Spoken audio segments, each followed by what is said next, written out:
Trigger warning.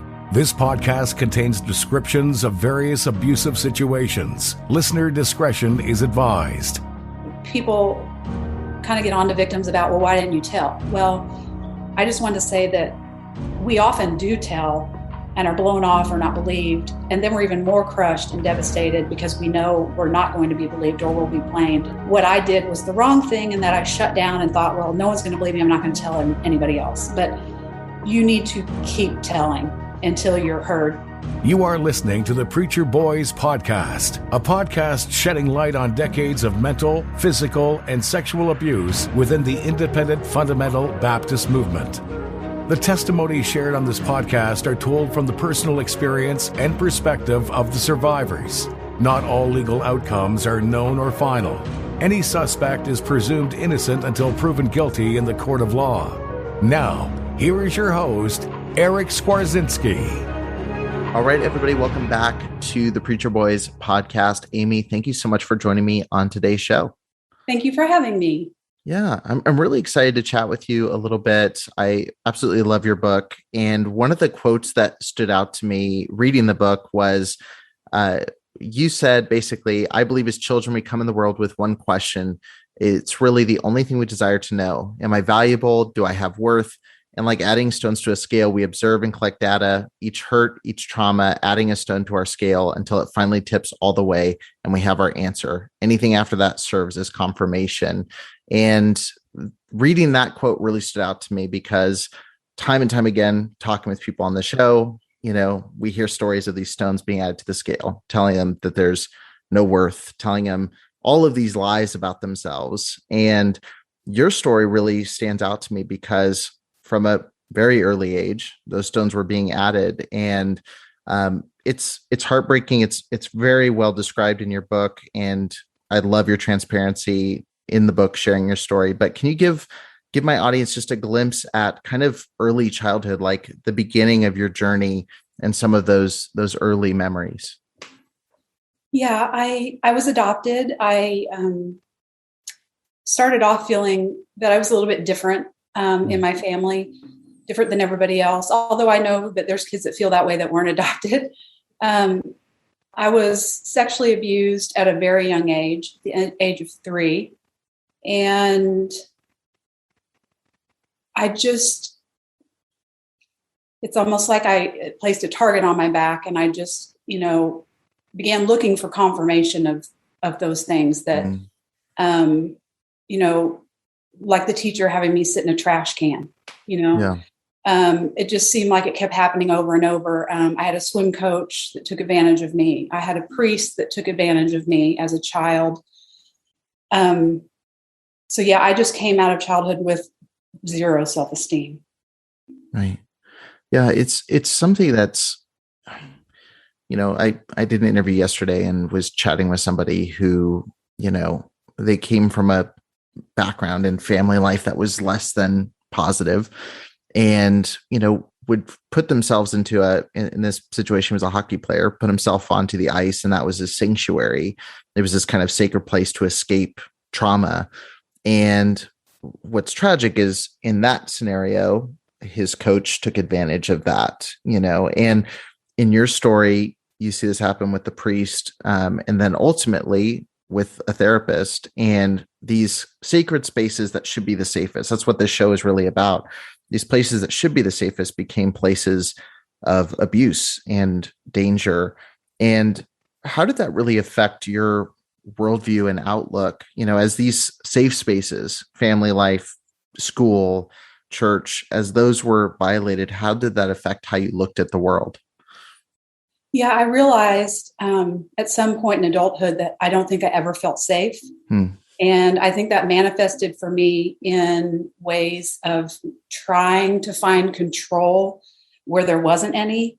For example, I had an eating disorder at a young age, and I think that was about trying to find some sense of safety in something that I could be in charge of.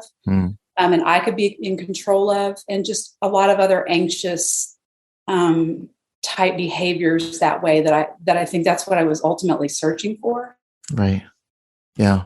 There was something that you did throughout the book that really kind of, I mean, I'd never seen it written out like this, but you kind of talked about these unwritten rules that you told yourself, and essentially these lies about how the world works. Like the first one you said was, authority figures don't make inappropriate choices. If you feel something uneasy, the problem's in you. And there's rule after rule that you develop this kind of outlook on the world where you internalized anything that happened as being your fault, and you see survivors do this, you see situations where this happens, but to see it written out in just plain black and white text was really startling. And, and with your story, time and time again, those rules were confirmed, in different ways.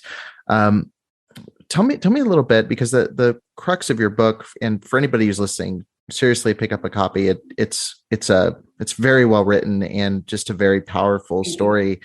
But, talk to me a little bit about the overall story of your relationship with the therapist, because that to me is, like the most disturbing thing, is because a lot of people I talk to who have experiences in the church, the answer is, we'll consider going to an actual therapist, going to somebody who can actually help you. Right. And, your story obviously shows there can be danger even in the most safe of places. So what brought you to therapy in the first place? I know that there was, you were going for, to oversee antidepressant usage, right? Initially. Mm-hmm. Yeah. Yeah. And this goes back to your first question too, but something else I decided at a young age that made me feel at least a little bit better about some of the things that were happening around me in my life is I felt like, well, if it's about me and if it's my fault, then I can fix that, because I'll read enough self-help books and I'll do enough therapy and I'll get medicine and I will fix all of these things around me that truly I couldn't control. And so it was almost, it was another attempt at safety, is blaming myself for everything. Fast forward to this doctor, kind of the same line of thinking, and I'd always had, is something is wrong with me. I don't know what it is, but eventually I'll fix it. There'll be the right medication or, the right type of therapy, and I'll fix it. And, when I was younger, I only went to therapists because I didn't know how to have close, intimate relationships with friends. And so therapists were like my only friend, which is very sad. But I thought that they were the safest option, to not be disappointed. So I would only open up with them. So I was married and just struggling with, the things that you struggle with as a parent of preteens. So I had my ongoing depression that I'd always kind of carried throughout my life that I never could really shake. I've always been very high anxiety, and it was just issues surrounding parenting and wanting to work on my marriage, and again, wanting to fix myself so that everything then would magically be better. And I started going to Celebrate Recovery here in my town, and it's, for life's hurts, habits, and hangups, I think. And through that process, I became a stronger Christian. And that's where I kind of heard about this doctor. Everybody raved about him. A lot of my friends in Celebrate Recovery saw him. My pastor's wife recommended him. And I found out later he was an elder at my church. And I started attending the church that held this Celebrate Recovery. So everything was very new. I was starting to have close relationships. I had found this new, wonderful church. I love my pastor. And I thought that this doctor this therapy with him was another part of this God's plan, of God showing up in my life in a big way. And so I was in a very vulnerable place spiritually, because I thought, well, this has to be God's will. I mean, it was so random how the appointment came to be. A friend didn't need her appointment and offered it to me. And I thought, well, that's a God thing. So that's kind of how I ended up there. And so I kind of started out feeling a little bit indebted to him. Like he took me like a lost puppy. Like I just showed up on his doorstep. So I kind of felt grateful that he took me, because I had friends that were trying to get in and he had a waiting list and couldn't get in. And he was this sweet, grandfatherly, bumbling type of character. And I knew he was odd, but, so that's kind of how I ended up there. kind of thinking, oh, this is a God thing. This is it, and his therapy was much more spiritual, which I thought was weird at first. But then I thought, well, this is different, and that's good because I've tried other things and they hadn't helped. So. Right. Yeah. You describe in the book that he was a very strange person, but I think this is important. And I always like to point this out is that, he seems very harmless in the descriptions, you mentioned like the china on the shelves and like just things, that were just quirky and odd, but I want people to know that because I think a lot of people walk into situations and they look for the creepiest, most sinister looking person. And they look at other people who look exactly like the profile of, this doctor, and they go, oh, he's just quirky, a little bit different. They don't read further than that. And we've so let, I think, movies or television or book descriptions of what this looks like kind of cloud, our radar a little bit for this stuff. Going into that first appointment, you mentioned it was a little bit weird, the spiritual element and things. Did you feel, it seemed like in the book you felt a little bit closed off in that first meeting. Was that the case? Like, what was kind of your experience sitting down for the first time? Oh, I was very closed off. I mean, I was probably, if I could have sat like this, I would have been. I was so uncomfortable. He had a way of, like I said, like looking through me to where I felt like I didn't, normally in a relationship, there's a slow building up of getting to know each other. And I just felt so naked and vulnerable for whatever reason in there. I don't know if that was his energy, but going to counseling isn't a comfortable process anyway. Right. Yeah. And you're sitting here looking at this person thinking, okay, so I'm supposed to trust you with my deepest, darkest secrets. And, it's just kind of an awkward situation. You feel closed in, you feel like, you need a trap door, it's just not comfortable to begin with. And then I'm sure his kind of weirdness and his energy played a role, although I didn't, realize that at first. Yeah. Looking back now, because this is, again, all abuse is taking something that is a natural thing and tweaking it right to their purpose. So, when you think about, say, for example, therapy, it's supposed to feel uncomfortable, and some level, there is that level of it's supposed to feel uncomfortable, but someone who has poor intentions can tweak that and, excuse abuse. People say that in the spiritual realm as well, or in a cultist group like Nexium, oh, you feel uncomfortable? Like, let's dive into that. Why do you feel that way? And, looking back now, how do you balance like just going into a situation that is supposed to feel a certain way versus identifying something that is unease and genuinely a warning sign inside, and I need to listen to that? That's a good question. It is normal to feel nervous. It's normal to not know if you can trust this person. All that's good. A good therapist will be patient with you as you, slowly let down your guard. An inappropriate therapist will, cross that boundary too soon, i.e. he just on day one, and I know now this was part of the grooming plan, he went and got a blanket or an Afghan out of a cupboard and came and covered me up with it and like tucked it under my chin. Now, if he'd been my age, that would have been like, oh my God, like, what is he doing? But being as he looks like a grandpa, it was uncomfortable and weird, but not necessarily, you know what I mean, of an inappropriate sexual nature. Okay, a normal therapist would never do that. An ethical therapist would, maybe they'd have a blanket and you're welcome to get it yourself. If you need a tissue, you're welcome to get it yourself, So they intrude into your boundaries in a way they shouldn't. And they do it slowly, and they do it in a silly, joking manner like that, where it's just like, you can't exactly call it. That's how he got closer to me to begin with, is I was emotional in a setting, which is normal.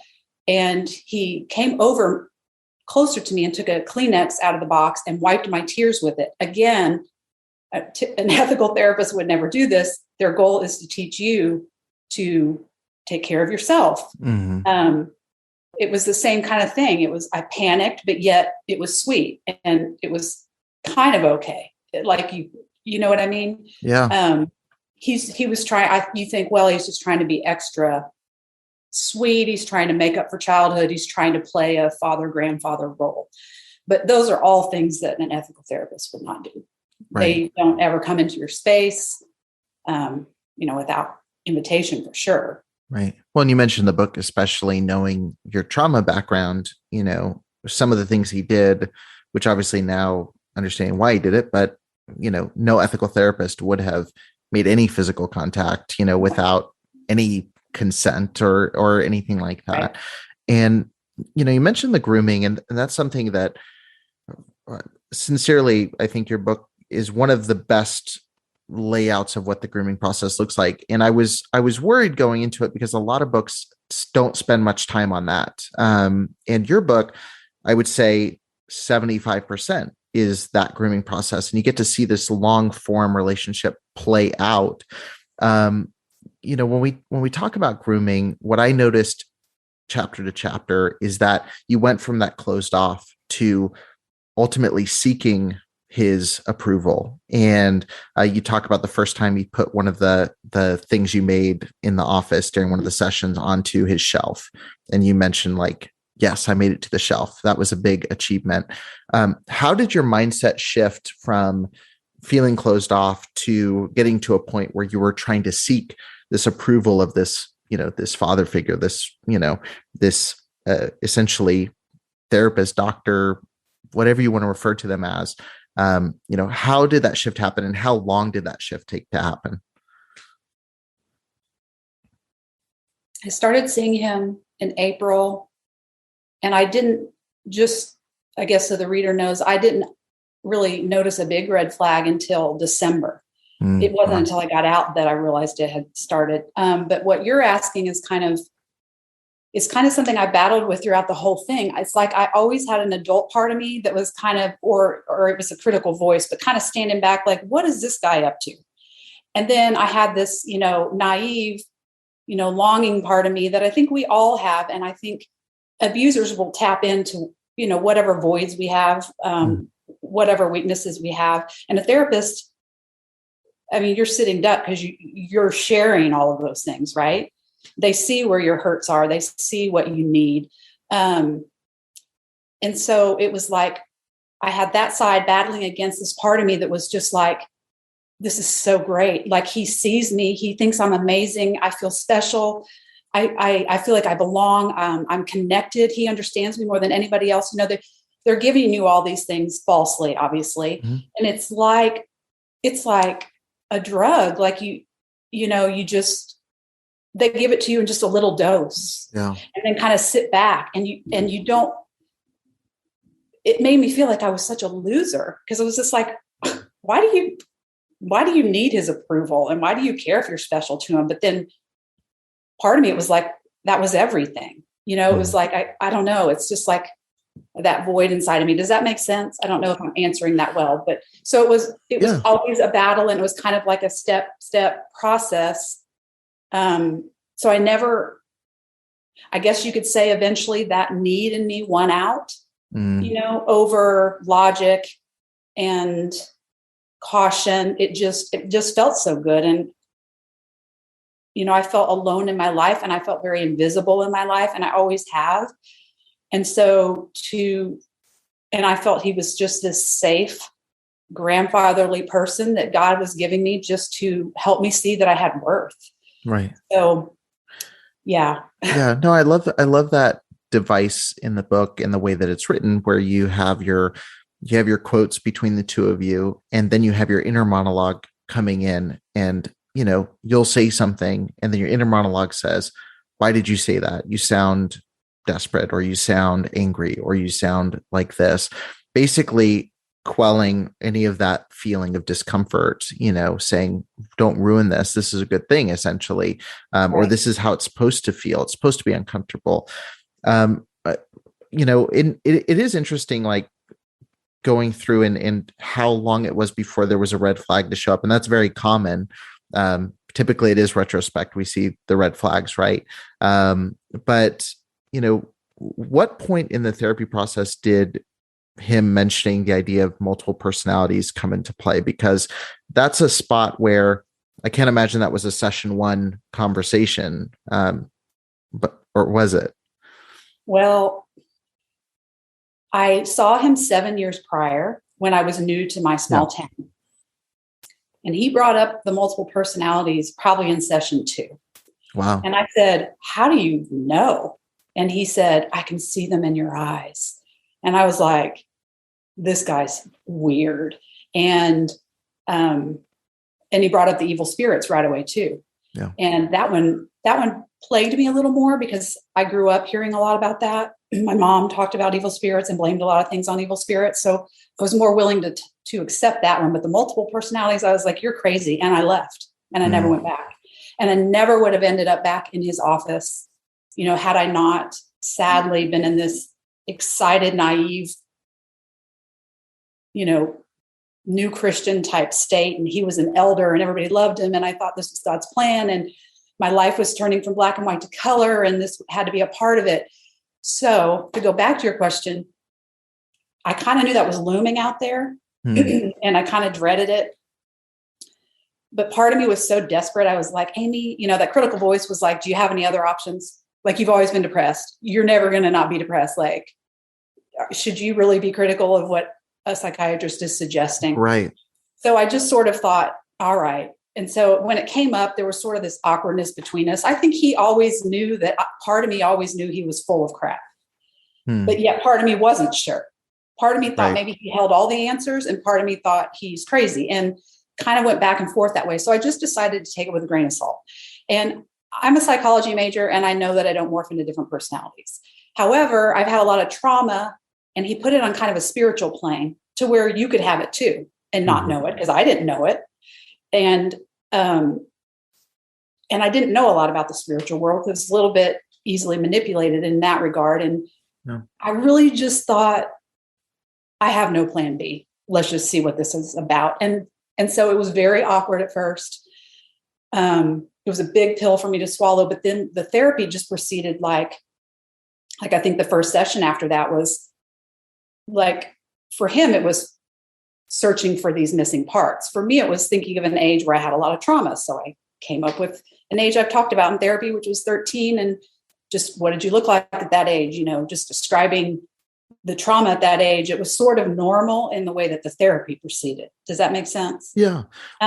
So it was just, and then I thought, well, maybe this is kind of what being multiple is having stressful traumatic events kind of trapped at certain ages. And right. So that's how I dealt with that. But it was always weird.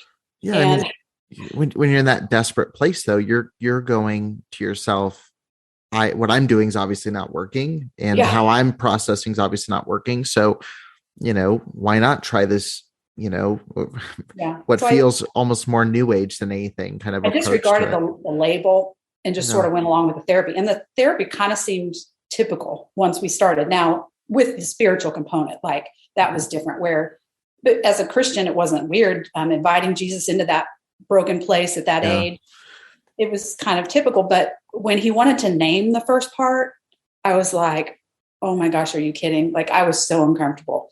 And I just sort of did what I always did. Amy, just answer the question. Like, he's just asking for a name, just give him a name. And so I picked a name. Well, after that, he named all the parts. And that was towards the end, a red flag when he seemed so overly interested in them and their names. And he would have me envision, like in the process, he'd have me envision spiritual armor for them. Yeah. And that didn't seem too weird. But then when he would suggest a pink dress, that was weird. But again, I was like, oh, don't overthink it. Yeah. It's just, he's just being silly. Yeah. Pink dress is the most practical armor. So it's an interesting suggestion. For those listening, I mean, it's one of the strangest elements of it, because it seems so clear, his process, and that's something you see from the beginning. There was this intentionality between what he was doing, creating the multiple personality, getting you comfortable being someone else, like basically separating into a different type of person. But then the conversations of and these sessions of, sealing off portals and, almost leaning toward an exorcism-esque kind of approach is very strange, but again, it is one of those things where I think, especially within the Christian realm, because we are open to spiritual possibilities of things, and because we are, especially when you're a new Christian who doesn't have all the answers, or someone who's, not, well versed, for lack of a better word, in all these terms, when someone says inviting Jesus into this space to conquer this, or, don't fight the Holy Spirit, or don't, and they can name spiritual words to something that's happening, it's hard to deny. There's no, how do you deny that he's right? He's a professional. He's a Christian. He's an elder in a church. Like, he has as much authority as one person could possibly have in your life. And it was just interesting. And, looking back at that, I was kind of curious. So he split off very heavily into these different personalities. I think the first, I wrote a note. Yeah, the first was Nicole. It kind of starts breaking down, and his explanation was basically that any abuse you'd experienced had left some evil within you. Was that basically his explanation? Yeah, he told me that the source of my depression was evil spirits. And, had I not heard about that a lot as a child, it would have been probably like run for the hills. Like, I'm out. Yeah. But, my sister passed away at a young age, and, my mom mentioned evil spirits again for that. And even mentioned that she thought that side of the family had a curse on it. And so, I grew up hearing this a lot, and I thought, as bad as I felt on the inside, I thought maybe I do have evil in me, because I haven't been able, that makes sense, because I haven't been able to shake this anger and depression. Yeah. And I was going to tell you when, did I find it weird at first? Yeah. And I went to my pastor's wife, who was a good friend, and I thought she would be like, oh, well, that's weird. But she said, oh no, this spiritual warfare, Amy, is very real. And that, her husband, my pastor, and this doctor would do this type of spiritual warfare prayer, exorcism type, evil spirit type prayer all the time. So I was like, oh, okay. That was all new to me. Yeah. So was that part of the teaching within the church, was when it came to mental health, was that often referred to as spiritual warfare, or was that something that just kind of happened behind closed doors that you kind of found out about? Yeah, that wasn't anything that I'd really ever heard at church. I was new, I had been, I'd grown up Catholic, and then I'd been out of church for several years. And then I'd started attending this church. I'd probably only been going for a year. So I'd probably been, learning more about the Bible for about a year. So no, that wasn't something that I'd ever heard. But to me, as somebody who felt so defective and who felt like I tried everything, I was like, sure. Maybe. Yeah. Why not? I mean, what's so sad is that, when you start therapy and you're able to have someone to talk to, and you're able to open up, and you're able to feel like you're connecting with someone, and you're able to share these heavy things, you start to feel better. Right.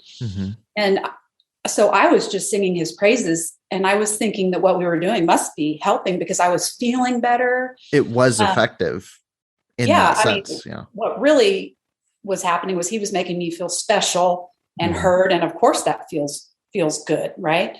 But I was, in my journal, I was just thanking God for the blessing that he sent me with this person. Right. So the therapy wasn't helping, but I thought it was. Right. So I thought, well, this is working. And, some of the experiences, because for me, they were real experiences. I was just remembering myself at these ages. I was imagining Jesus coming to these broken parts of me, and some of them felt healing. So as soon as I'd again think the doctor is a little off his rocker, I would think, but that's disrespectful to God, because this is helping me. And I'm having some special spiritual interactions with God, right? That I cherished.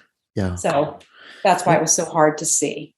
Yeah. And so hard to critique, because in a way I felt like I didn't really know who was doing the therapy, God and the Holy Spirit, or the doctor. And so if I got critical, was I criticizing God's work, or? Yeah. Were you ungrateful for the breakthroughs, and were you, you talked about, him building that special relationship, and like, grooming, probably a better phrase. And, he did that again. And I love that you go into description about this, like there's little things you mentioned throughout, switching the type of candy in his office for you, extending the appointment times for you, telling you your story was unique, like your specific situation with him was unique, wanting to be able to wrap you up and protect you from anything ever happening again. It's, over the course of time, hearing that enough, like, again, that's someone stepping in and giving you what you had always wanted and needed to hear, but it was coming from an unhealthy place. And I'm curious, like, and obviously, we're skipping quite a bit that could definitely be found within the book, but I when you came to the first point where you left the office, and you ran out to your car and, tell me a little bit about, like, what was it about that situation that was like a big enough red flag to notice, like, this is definitively objectively wrong. And then I do want to dive into telling a friend about what was happening for the first time, because I think the response of the friend has a lot of lessons within it as well. Yeah. It started, I got out in July, and I want to say in the spring, I started battling back and forth with God. Is this you telling me to get out, or is Satan trying to take away something that you're giving me that's good? Because the doctor was more trying to lure me into what I felt like was an emotional affair with his emotional sharing and telling me he loved me and all these things. There wasn't anything physically inappropriate. So I knew that where he was headed was wrong, but I still didn't think we were like doing anything wrong. Right. I was just sitting next to him, and he was like a father or a grandfather to me. So I was kind of telling God, like, I know, I'm going to take care of, I'm going to fix it. Like, yeah. And then I would think, well, maybe this is Satan trying to take away something God gave me.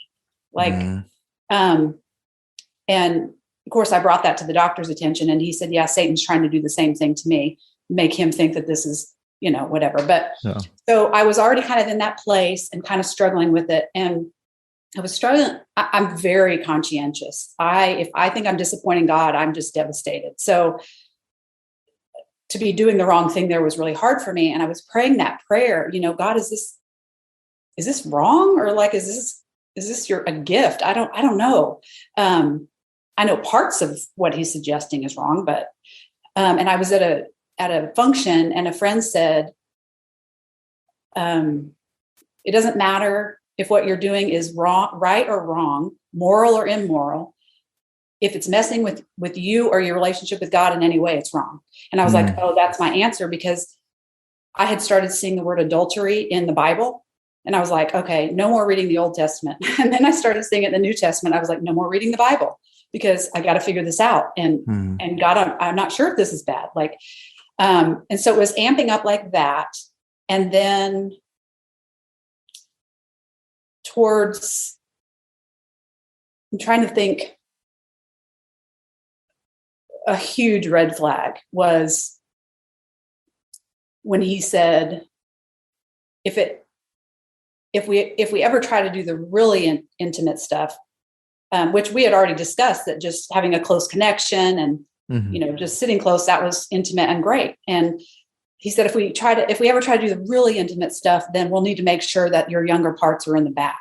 And I was like, what? I literally didn't know what he was talking about. But I was like, really intimate stuff. I already thought this was kind of bad, kind of immoral. And then he brought it up again. He asked me if I was going to have more kids. And again, I was totally not knowing where this was headed. And I said, oh no, and he said, well, I decided, I didn't have any, we would need birth control, essentially what he was saying. But he says, well, if we ever do the really intimate stuff, we'll have to be careful of that. And I was like, careful of what? And I was like, oh my God, he thinks he's going to have sex with me. Like, oh my God. And so it was just like, I have got to get out of here. But you know what? I couldn't leave. He told me it would devastate him if I ever left. I felt guilty leaving. I felt indebted to him. He hadn't been charging me. And, before he was hurting me, he'd been helping me. And I don't know. I knew I tried forever to leave on my own, and I just couldn't do it.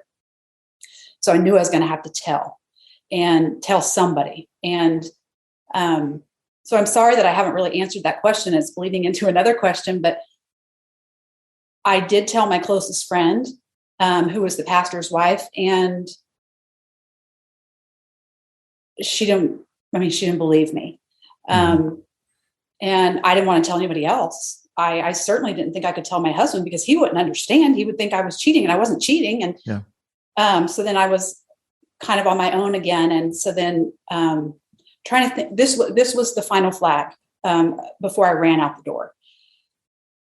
I thought, if he cared about me and if he really knew he was hurting me, he'd stop. And then it could just be back to being safe and okay. And I felt like I couldn't lose it. Like, I don't know why I felt that way, but I went in, sat down on the ottoman in front of him and just crying and said, I can't do this anymore. This makes me sad even to say, but I said, can we just leave our clothes on? Can you just talk with me? Can we just talk? And I needed to see this cruelty because I had seen it in glimpses, but I hadn't really fully seen it. I still thought he's a loving person. He wouldn't be hurting me on purpose, for sure. He got this cold, icy look and kind of laughed and said, you want to talk? Sure, we can talk. What do you want to talk about? The weather? And then he brought up a bunch of things that he knew I hated, and he laughed. And I just saw pure evil. And it was just so heartbreaking because I kind of knew, but I didn't want to know. And that was the moment that I was like, yeah, this is all a joke. This whole thing's a joke. He doesn't care. He doesn't love me. He doesn't care about me at all. And sadly, I went through the motions that day because it felt like I had no other choice. And then I left him and never went back. Yeah. But I needed to really, really see it because I couldn't believe that someone could really be that cruel. Right. And when I'd see glimpses, so.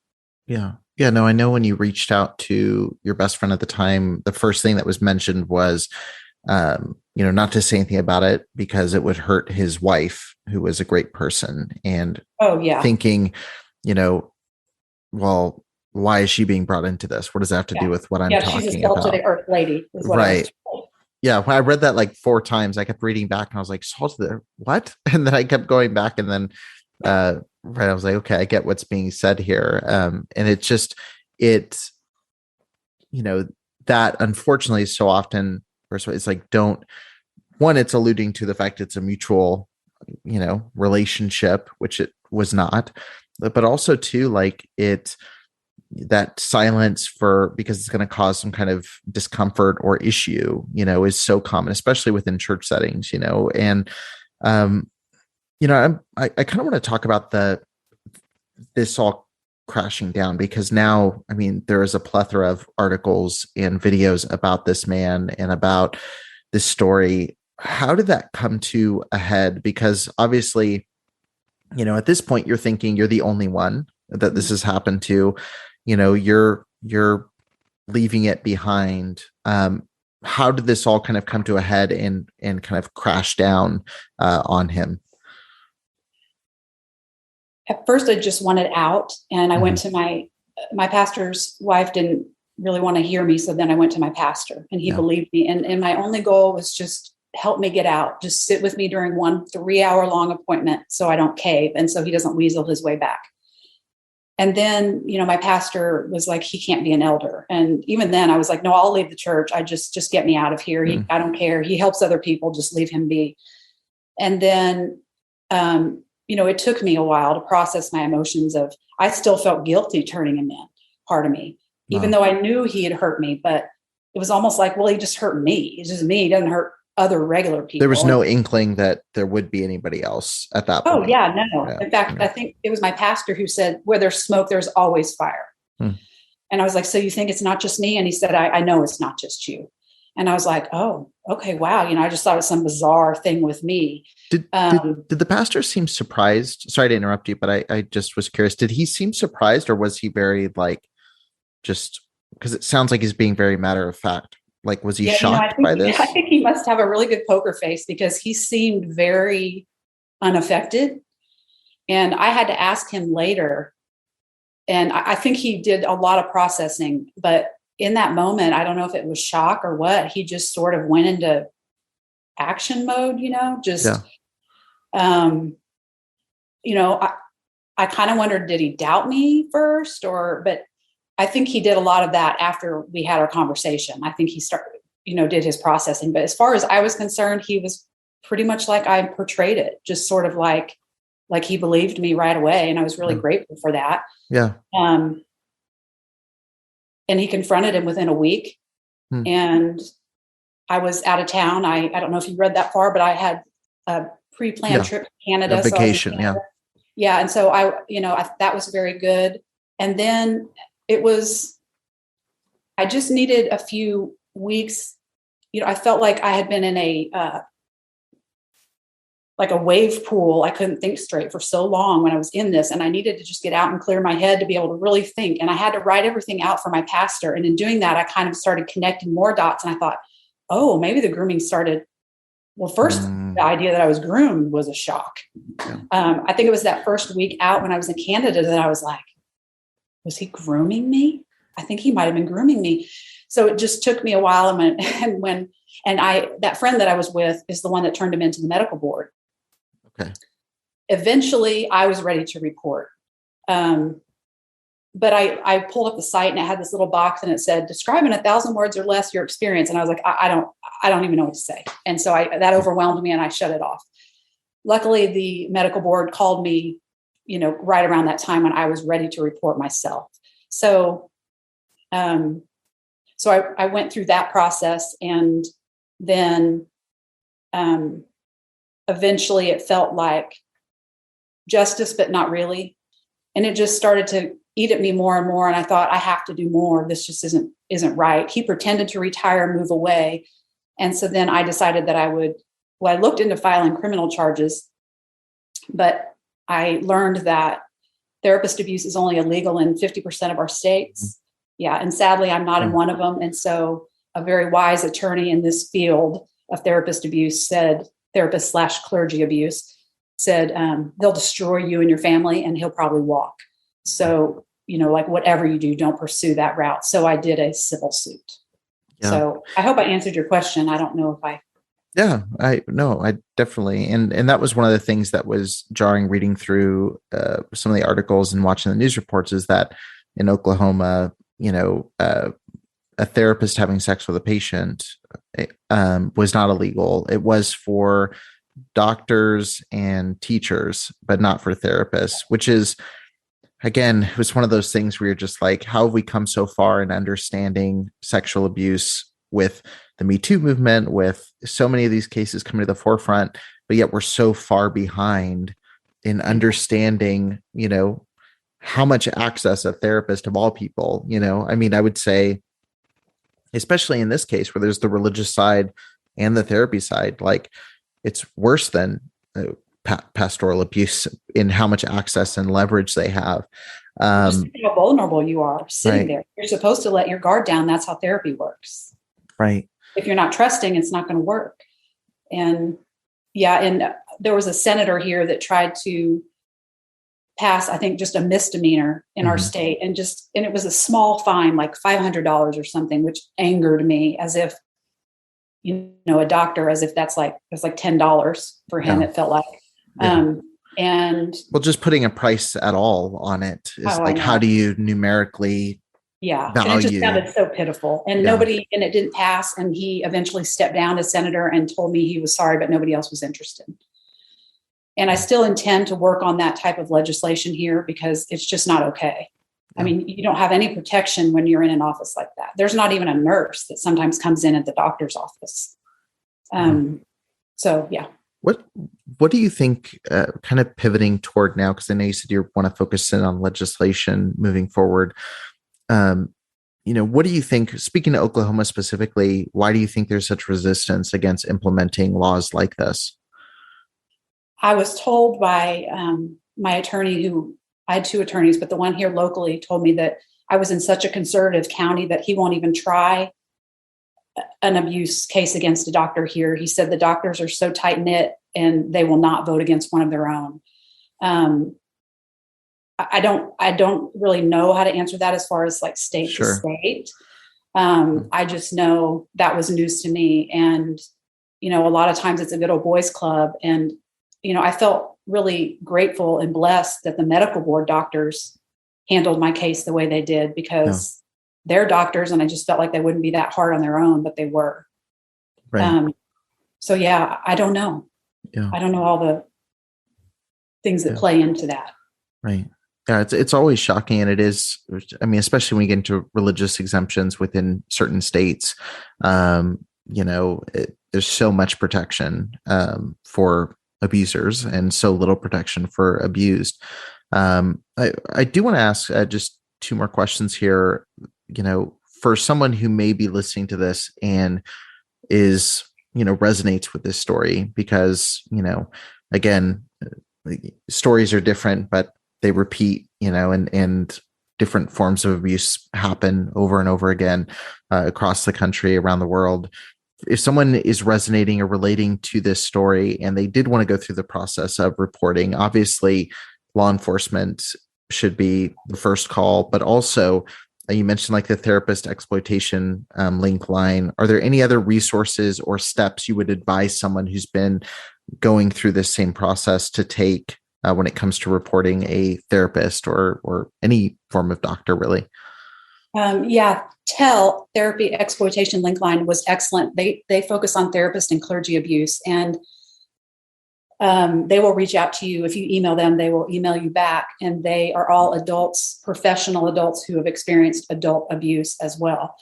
And they were the ones who gave me, they have an attorney, Linda Jorgensen, who, kind of makes it her retirement life mission to advise people in our position. And she's the one that told me that she thought I had a strong civil suit and recommended an attorney, which was Stan Sparrow out of Boston. He was wonderful.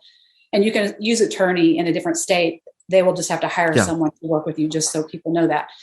And then on my website under resources, I list as many resources as I can. I list as many medical boards, because every license has a different licensure board. Mine was a doctor, but there's social work has a board, psychologists have a board, marriage and family therapy, marriage and family therapists, they all have different boards. So you do have to locate the specific licensure board in your state. And I have as many of those as I have been able to find. But I would say start with looking over that, and start with reaching out to TEL or reaching out to me or someone else who relates to this kind of abuse, because you can really be hurt reaching out to an attorney blindly. I went to 2 attorneys and they made me feel like this big. They were like, well, why would you go back? Like I was a complete loser. They don't understand it. You have to go to somebody who specializes in this kind of abuse. And I've noticed now on the TEL website that they have listed several different attorneys in different states that focus on only this kind of abuse. Yeah. You almost need trauma-informed attorneys, and that's why, and it is hard too. I mean, it's one of the hard things with lawyers, and it's why I'm so careful. I had a lawyer reach out to me, asking if I'd share what they do on the show. And I was just, I'm so hesitant, because I there are very good lawyers. I've had lawyers on the show that are fantastic and do great work, but also with the advent of the Me Too movement and with the, outing of the Catholic Church abuse scandals, there's a lot of lawyers too who are just hearing a bell ring saying there's a lot of money in these cases, and they're not handling victim relationships well. And much like going to law enforcement can be traumatizing, going to a lawyer who is in it for just the money, or doesn't understand religious trauma, or doesn't understand, the nature of these cases, it can set you up for a pretty bad situation. And I'm so careful with who I recommend on the show, if anybody. I was more brutalized in my deposition by the defense attorney than I think I've ever been in my entire life. And it's so unfair. Yeah.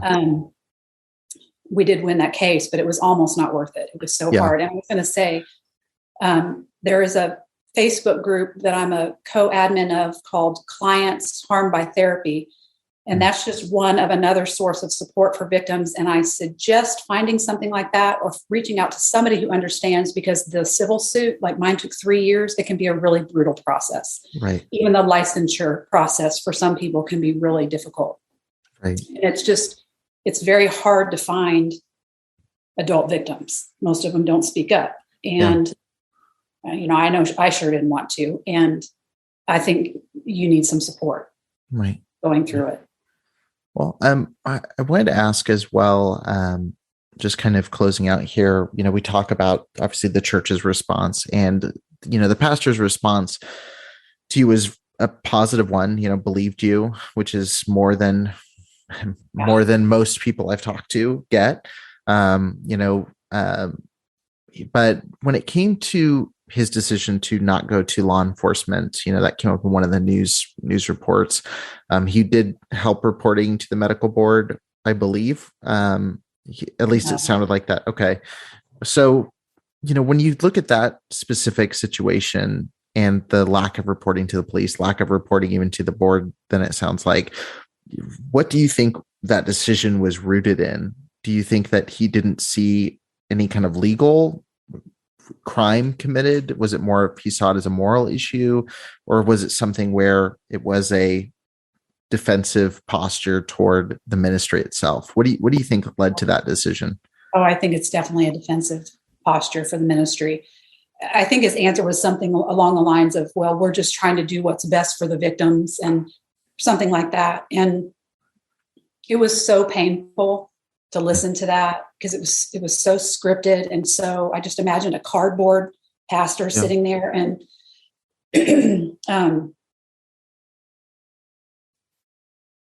I was blessed in that he did the right thing. And then it went into PR mode.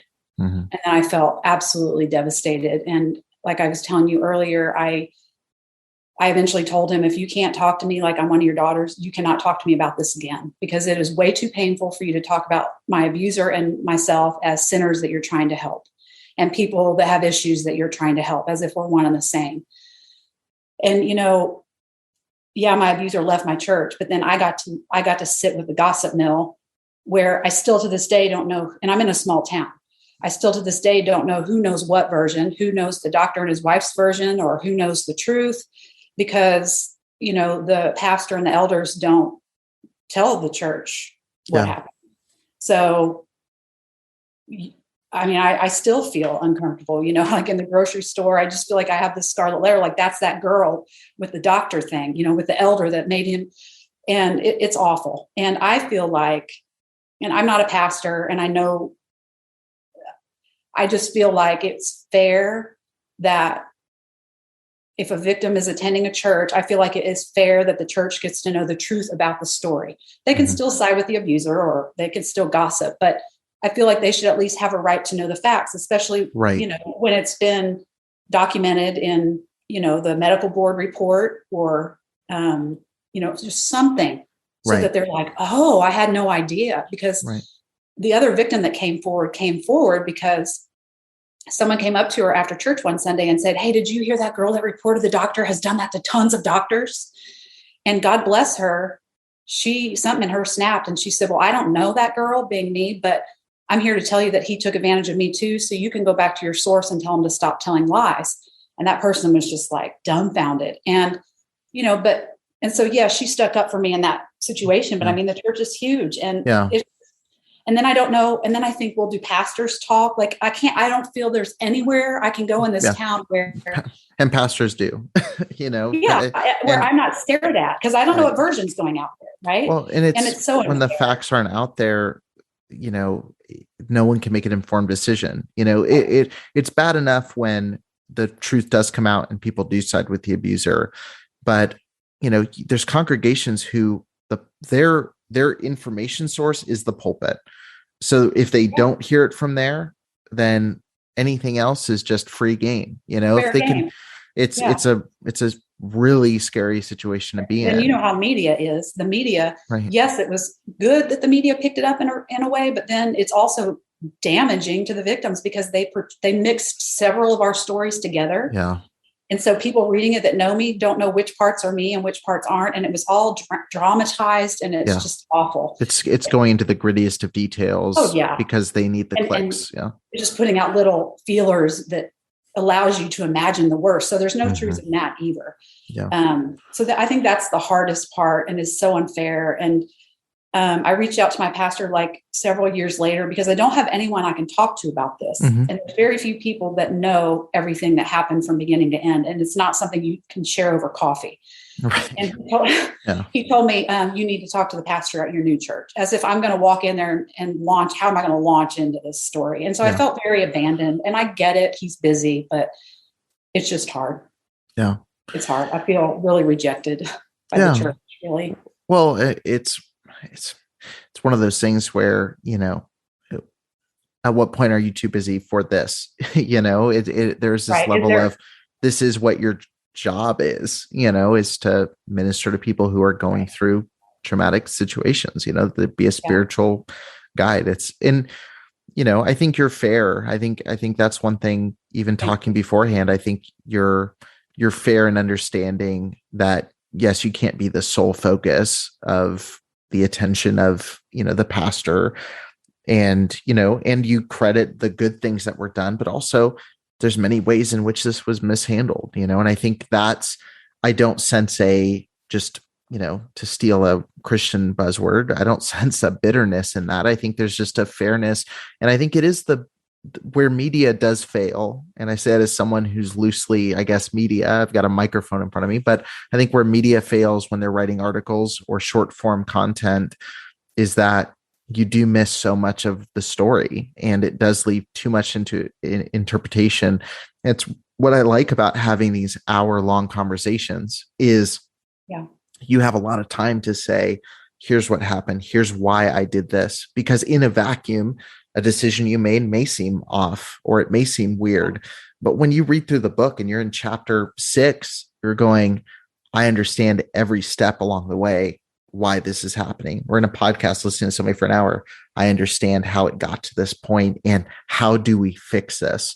And that's the conversation I hope that this book and this podcast and this episode and interview does, is just make people go, like, audit themselves, audit the way they deal with abuse and these conversations. And within the church itself, how do we change this conversation when abuse does come out?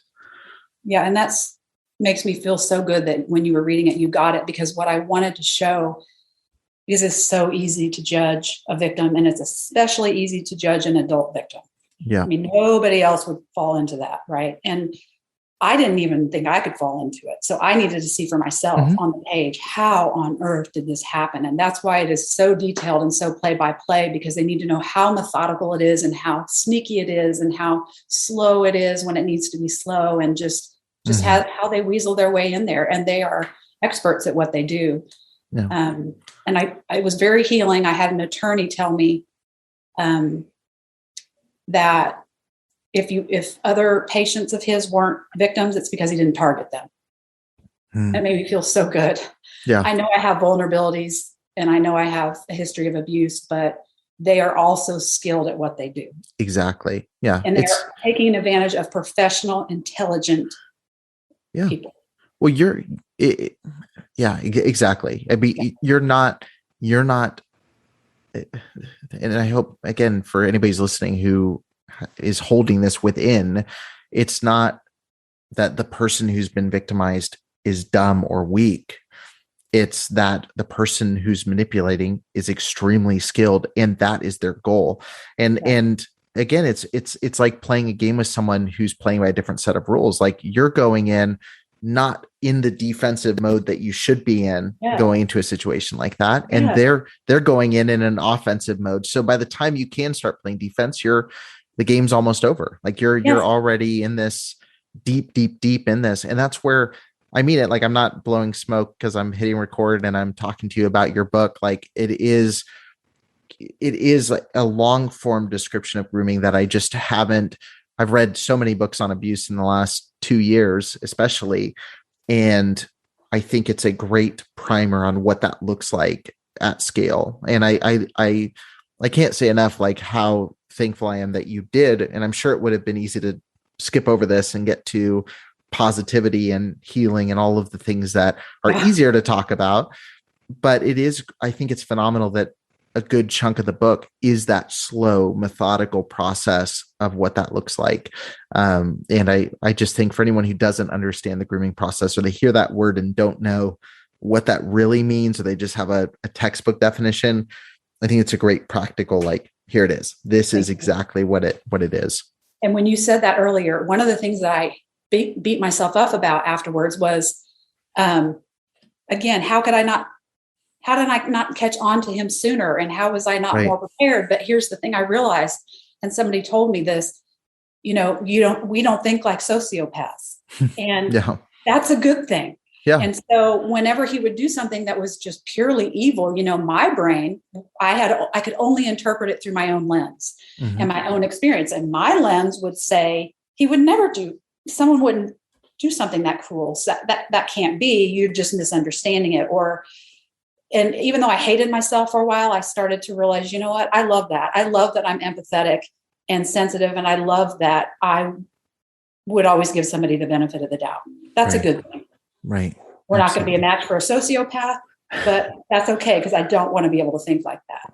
Right. Well, that was one of my favorite things that, my conversation with Sarah Edmondson with NXIVM, like talking through that, it was like, oh, you were a strong, independent, like both of them, strong, independent, hardworking, successful people who had a desire to do good in the world. Like, they were far from being just an easily deceived and brainwashed person. Like, that wasn't the case. It was leveraging those positive things, those positive needs, those positive desires, and just turning it ever so slightly. And again, once you're in it and it's too late to realize, you're in a really tough spot. I'm curious that just at the very end here, like I mentioned, a lot of places that were sacred spaces for healing were violated. And I'm curious about your healing process now.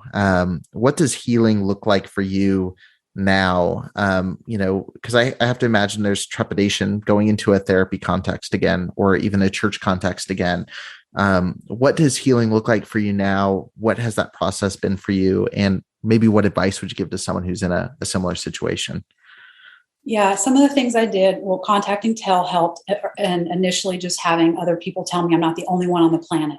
Yeah. That was all I needed in those first few weeks, because I knew that I was, and that I was just the most defective human being, And then I realized that I did need therapy, even though I was terrified, because it's too much for your friends to be able to handle and your loved one. Yeah.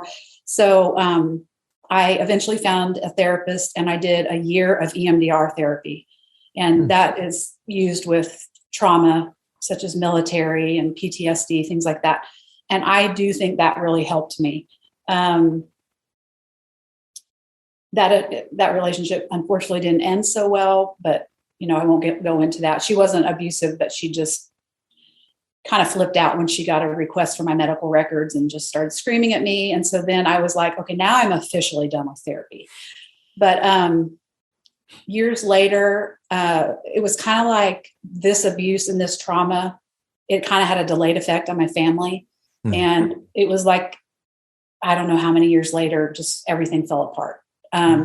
And I desperately needed help. And I found a great therapist here in town.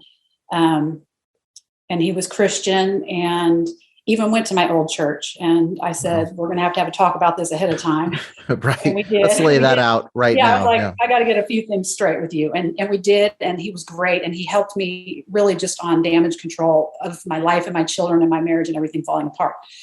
So I did those things. And then really it was my self-esteem that was the big one, because even after I worked on forgiving the abuser, which that was a process in itself. I don't know if you want me to go into that, but I feel like God kind of helped me there and kind of showed me through that. It was really addressing myself and my self-hatred, and my refusal to forgive myself for what happened. Even though I knew that it wasn't 100% my fault, or even my fault at all, I just didn't forgive myself for not leaving sooner. And so being a writer, I started writing in the form of poetry, kind of like love letters to myself from God, but it doesn't have to be from God. It can just be to yourself, and I just wrote and wrote and wrote about, who I was and my goodness and things like that. And I would even rebuttal myself. I'd say, but look what I allowed. And I'd say no. And I'd come back. And I did that over and over until that really took root. And that was one of the bigger things that I think helped me, because forgiving myself was the last thing I was able to accomplish. Probably took years. And what did forgiving him look like for you? Because again, that's a word, it's such a loaded word when you say it to, especially to survivors of abuse, and rightfully so, because it's been weaponized, so often. Forgive, forget, let them move on. I know it triggers me too. But I know that's not what you mean. So what does forgiveness look like in your life? How would you define forgiveness in these situations? For me, I grew up, I had so many abusers, and I lived most of my life angry and bitter and angry with God and shut down. And I just didn't want to go back to that place. I just desperately didn't want to go back to that place. And so I knew that I was going to have to forgive, but I'm very honest. And I told God, well, I can pray for his forgiveness, but I don't mean it. So what's the point? And you're going to know I'm lying. So I eventually heard a girl speaking, and she talked about how her brother had abused her and how she felt like God was telling her to pray for his salvation. And I said, okay, I know this is for me, God, but here's the thing. I'm not going to mean it. So I don't really know how I'm supposed to pray for somebody's salvation when I don't mean it. And so I just kind of struggled with that for a while, prayed with that about that for a while. And I just started thinking that God doesn't make evil sociopaths. And I started thinking, well, I clearly don't want the person I encountered to be in heaven. And so, but, if God restored him to the person he was, then I might be okay with that person being in heaven. And I know this all sounds very silly, but I just started thinking, well, I can pray for that person because I trust God and I trust that he didn't make this evil human being. And so I'll pray for that person. So I started praying that God restore him to the person he made him to be. And and then if it was his will that he go to heaven. And I was okay with that. That's how I could justify it. And I prayed that. And I just feel like it eventually took root. And because I felt like the doctor wasn't really in my thoughts anymore. I feel indifferent to him now. I feel he wasn't controlling you even mentally. Does it make me angry that he gets to walk away without being registered as a sex offender? Yes. Yeah. It's not fair. But do I give any energy towards him anymore? No, it was only about me wanting my energy back, that, he'd already taken so much from me and from my family and from my children that he just wasn't going to have anymore. So that is why I worked on forgiveness, not because it's what you're supposed to do as a good person or as a Christian. And it was difficult and it took me years. I have had a harder time with forgiving the church in general or feeling comfortable in a church in general. And I won't go into that now, but that's kind of a different beast. And I'm still working on that. I'm not sure what that's going to look like for me. Well, I think myself and so many people listening would resonate with that unknowingness, I guess, when it comes to that. But it's, it's tragic. We're at that place where that's even, where you have to wrestle with, do I feel safe going into a place of worship or spiritual healing? That it's unfortunate we're there, but I have to say, thank you so much for sharing your story. And, I think a lot of these conversations don't have resolutions. I think there's, I think just having the conversation in and of itself is healing for a lot of people. I think it's healing for people to hear, even if it wasn't with a therapist, if it was with a pastor or anybody, to hear their story similarly played out and to see that there is hope and healing and that you can eventually step out from under that control and thrive is a powerful thing. So thank you so much for sharing your story. It means a lot to me and to my audience. Can I say one thing that I wanted to say to victims? Absolutely.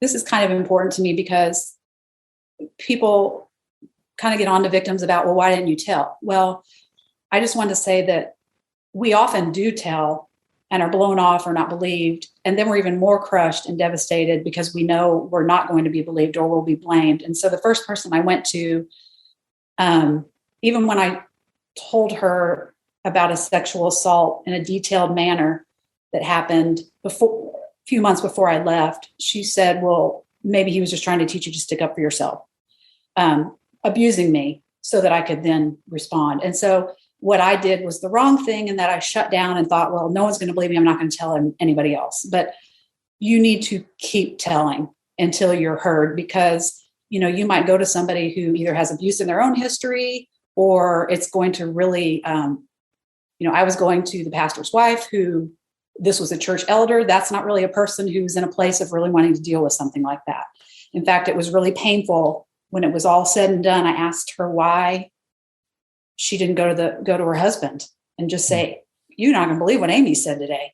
Oh. She said, well, because he was an elder, I just didn't think I could go to the church with just that. And that plagued me for years. And it's still hard for me. And it still makes me angry, because it's like, well, what does it have to be before it's more than just that for us? But had I kept telling, you know, and had I gone to other friends, you know, I had a friend that said, Amy, if you'd told me even a little bit of that, you would have never gone back. There are people that will hear you, and you've got to keep talking until they do. No, I love that. Yeah. I love that clip. I'm definitely going to be snipping that clip out and playing that on loop for a lot of people, but I think that's awesome, and keep telling. And again, thank you so much for telling your story. And I hope you do keep telling. I hope to see, you know, when it comes to legislation or more of the advocacy, I'm excited to see where that goes.